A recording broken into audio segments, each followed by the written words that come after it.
Вести на Канал 8. Добар ден. 36-годишна виничанка загина во тешка сообраќајна несреќа на патот Штип-Велес во близина на Сарамзалино. Возилото го управувал воzač од Кочани кој се здобил со телесни повреди и по лекарската интервенција е пуштен на домашно лекување. 36-годишната Жаклина А од Виница е жртва во сообраќајната несреќа што во четвртокот околу 21 часот и 45 минути се случи на магистралниот патен правец Штип-Велес. Таа била со патничка во автомобилот Hyundai што го управувал ДК од Кочани, при што во еден момент тој изгубил контрола па возилото излетело од коловозот и се превртело. Во несреќата виничанката се здобила со тешки телесни повреди, од кои починала на лице место, а возачот бил повреден и однесен во Штипската клиничка болница. Од секторот за внатрешни работи излегува со кратко известување за настанот. Во близина на село Сарамзалино се случила сообраќајна незгода во која учествувало патничко моторно возило марка Hyundai со штипски регистарски ознаки управувано од 38 годишен кочанчанец, при што на критичното место, движејки се во насока од Штип кон Велес, кај што се врши реконструкција на патот, од засега непознати причини дошло до излетување од патот и превртување. Во незгодата на лице место починало женско лице сопатник во возилото. Увид на местото на настанот направиле јавен обвинител и полициски службеници. По наредба на обвинителот, телото на починатата било предадено на обдукција, а возачот по лекарската интервенција е пуштен на домашно лекување. Со оглед што на целата делница од Штип кон Велес се изведуваат градежни работи за проширување на патот, а на повеќе места тој е раскопан, потребно е внимателно возење и почитување на сообраќајната сигнализација. Локалната самоуправа на Чешиново Облешево ги известува жителите на општината дека планираното авионско прскање против комарците што требаше да се изврши в недела на 12 јули е одложено поради неповолните временски услови што се најавени. За новиот термин во кој ќе се спроведе третирањето, од општина Чешиново Облешево ќе информираат дополнително. Градоначалникот Димитровски по повод Петровден приреди прием за најдобрите ученици од основните и средните училишта во општината. Им честиташе на постигнатиот успех и им подели пригодни награди. 20 на најдобри ученици од основното и средното образование од општина Кочани, кои добиле награди на државни надпревари во разни области, присуствуваа на приемот што градоначалникот Радко Димитровски го приреди во нивна чест. Во знак на благодарност за постигнувањата, тој им честиташе на успесите и им подели пригодни подароци, истакнувајќи оти тоа се прави заради нивно мотивирање и стимулирање, да продолжат со одличниот успех во школувањето и во иднина достојно да ја презентираат општината. Според Димитровски, тие се наши амбасадори, кои на вистински начин им покажуваат на нивните генерации како да се грижат за напредокот и развојот на локалната средина и државата. Општината продолжува да ги стимулира, да ги наградува таквите наши ученици со скромни подароци, меѓутоа и со вниманието кое што им го посветуваме и ние, а и другите наши учесници кои што се во целиот тек на образованието. Сакам да кажам дека ќе продолжиме понатаму со стимулациите и преку испраќање на првенците на генерација на годишни одмори и со вакви скромни награди и со стипендирање на нашите најдобри ученици. Благодарност за приемот искажаа и учениците кои учествуваа на средбата во општината, представувајќи ги своите постигања на државните надпревари. Јас сега ова година постигнав успех на државниот надпревар по природни науки и техника, освоив трето место, трета награда, а исто така учествував и на други надпревари, каде што постигнав исто така солидни резултати. Имаше силна конкуренција, секако дека тоа се најуспешните деца. Практиката на општината да приредува прием за најдобрите ученици е веќе традиционална и се реализира по повод празникот на градот Петровден. Годинава во соработка со збратимената општина Крижевци од Република Хрватска, правенците на генерацијата од кочанските училишта заминаа на бесплатно еднонеделно летување на островот Паг на Јадранското море. Општина Кочани го објави јавниот тендер со кој бара понуди за набавка на ново патничко возило од повисока класа. За таа намена се планира да се потрошат нешто повеќе од 1.500.000 денари од буџетот и од продажбата и осигурувањето на хаварисаниот општински Пасат. Општина Кочани започна постапката со која ќе се поднови со ново луксузно патничко возило, за што е планирано да се потрошат околу 25.000 евра. Оваа сума е нешто пониска од онаа што беше платена пред 3 години за набавка на црниот Volkswagen Passat, кој во почетокот на февруари годинава доживеа сообраќајна несреќа, пошто беше продаден. Одлуката за купување ново возило најде на различни ставови во јавноста, при што се создадоа и дилеми колку пари биле собрани од продажбата и осигурувањето на хаварисаниот автомобил, а колку ќе се дадат од општинскиот буџет.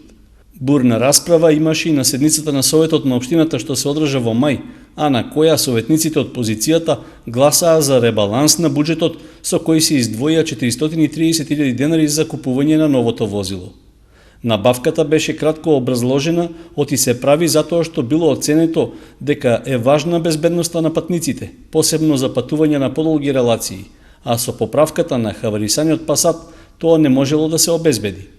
Постапката за пријавување на јавниот тендер за заинтересираните продавачи на возила во Македонија трае до 30 јули. Со оглед дека поради процедурите тендерската постапка може да потрае месец-два, новото возило во локалната самоуправа најверојатно ќе стаса на почетокот од есента. Промоција на книга поврзана со оризопроизводството во Кочанско, чиј автор е Доне Донев, беше промовирана во рамки на манифестацијата Петровденски конаци. Се работи за магистарски труд на професорот по македонски јазик и литература. Кај што има бел ориз, таму има и бел образ, е насловот на книгата од Доне Донев, што официјално беше представена пред кочанската читателска публика на промоцијата што се одржа во Центарот за култура Бели Мугри во рамки на манифестацијата Петровденски конаци. Насловот е позаимен од стара турска поговорка, а книгата е дел од магистерската работа на Донев околу оризарството во народната култура во Кочани и Кочанско. Авторот рече дека прибирањето на податоците што се вметнати во книгата траело повеќе од 2 години, при што користел литература од етнологијата на Македонија, од Бугарската академија на науките и уметностите, како и од македонски и локални кочански автори, меѓу кои дел од содржините за прв пат се објавуваат во јавноста. Се што е поврзано со оризот во народната култура, бајања, благослови, поговорки, пословици, видувања, кажувања, молитви, алатки, опис на алатките, така што ова книга може да биде интересна за секој читател, не само за оние стручните.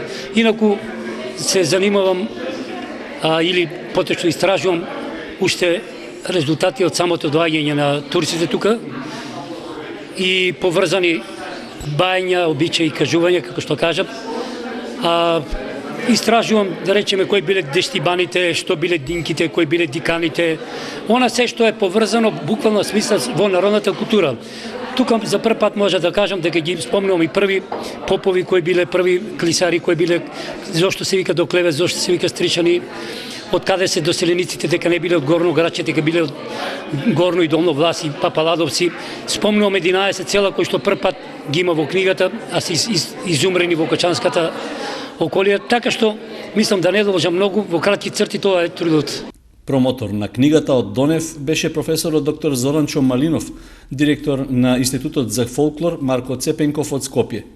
Во обраќањето пред присутните, тој рече дека се работи за навистина вреден труд, што е прв и засега единствен во Македонија, посветен на некоја од карактеристичните земјоделски култури во различните региони и нивната поврзаност со народната култура. Во Виница настанот висок културен ранг, одржан најавениот концерт на Митан проект на плоштадот Ангел Винички, со тоа официјално започна павлоденските празнувања. Прекрасен концерт на платото на плоштадот Ангел Винички одржа Митан проект. Виничката публика имаше одлична можност да присуствува на културен настан од висок ранг. Освен за присутните, концертот бил успешен и за фронтменот на групата Мите Димовски, рок-н-рол музичар од своите рани тинеџерски години, кој сега стои зад севкупниот проект. Мене ми беше концертот прекрасен, баш имаше убава атмосфера, убава урбана публика и убаво се чувствува, да кажам. Ова е прв пат Митан да гостува во Виница, кај вас на покана на Домот на културата, за да одржиме еден концерт и баш е убаво што е за празници. Ова не е право гостување на Мите Димовски во Виница, и тој како и многумина други гости посетата и на стапите ги памети по она што е најкарактеристично за овој регион.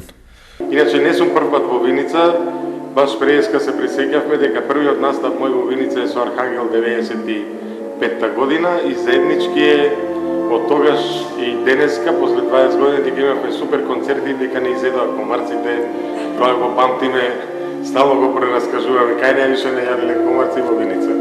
Битани на компилацијскиот албум Патување на полноќ понираат до сршта на македонската автентична традиција и се обидуваат со сензибилитет на модерни музичари да ги најдат нејзините врски со созвучијата од големиот океан на звуци. Студиските албуми на Митан проект содржат преработени стари македонски песни. За трудот на проектот се подпишуваат пеачката Адријана Јаневска и уште низа други искусни музичари од калибарот на Дамир Мери, Гоце Димовски, Газмен Бериша, Петар Ренџов, Владимир Крстев, Джија Немин, Владко Стефановски и други.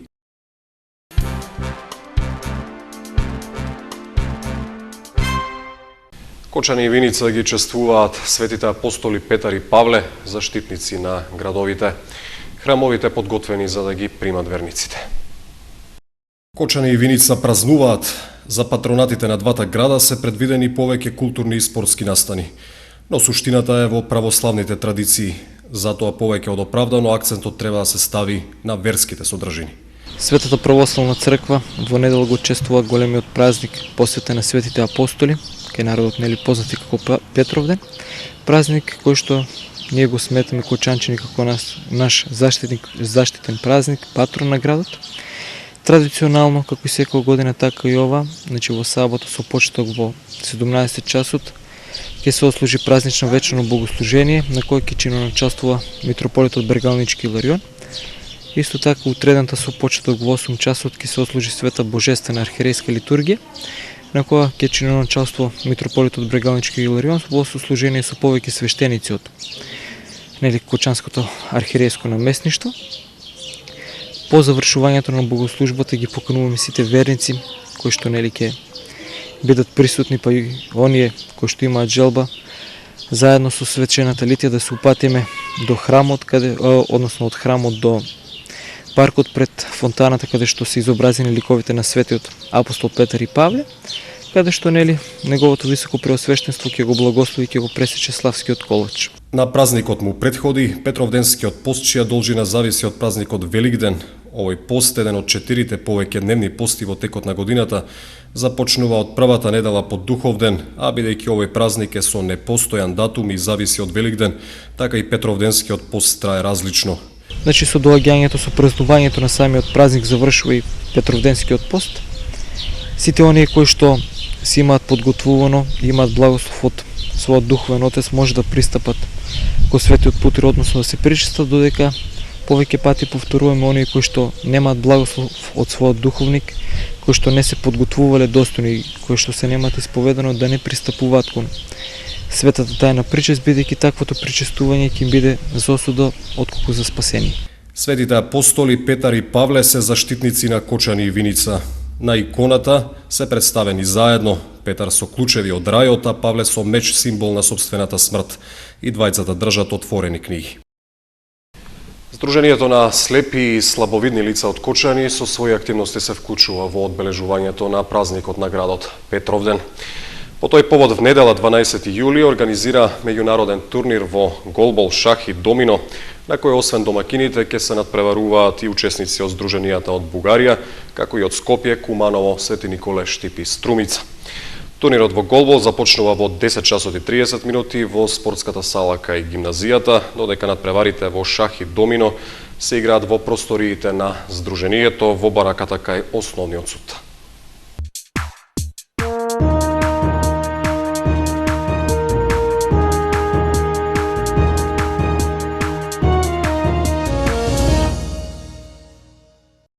Во кусото продолжение од вестите, спорт. Згуснат распоред на Петровденскиот фудбалски турнир, викендов е разврската за трофеот. Комплетирано е второто коло на Петровденскиот фудбалски турнир.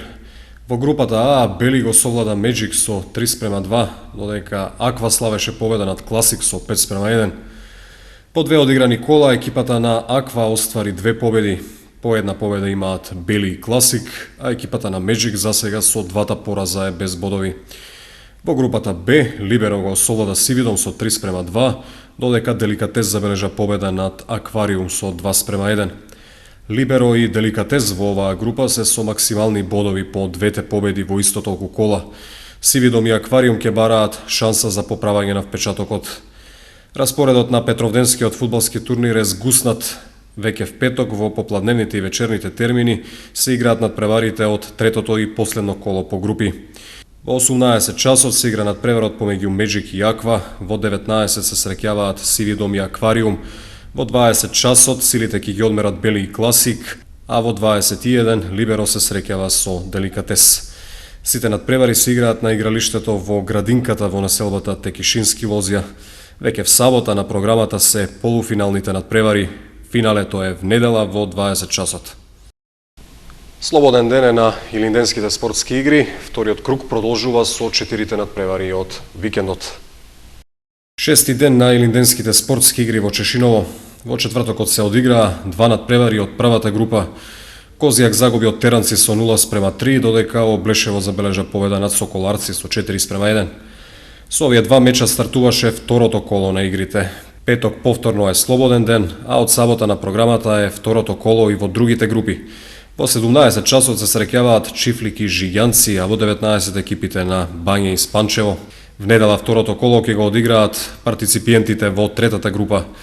Надпреварувачкиот ден во 17 часот го отвораат Таринци и Балван, а 2 часа подоцна се среќаваат Чешиново и Пишица. Претходно во вторникот се одиграа два надпревара, се сретна екипите на Жиѓанци и Балканска, средбата заврши нерешено 2:2. Надпреварот помеѓу Чифлик и Крупиште пак заврши со резултатот 0:2. Кучичино Спанчево 1:1, Пишица Таринци 1:3 и Чешиново Балван 6:1 се останатите резултати. Во првиот надпревар на отворањето Бања го совлада Карбинци со 3:0.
Следете ги објавите на социјалните мрежи. Јас сум Горан Лалов, следевте вести на Канал 8.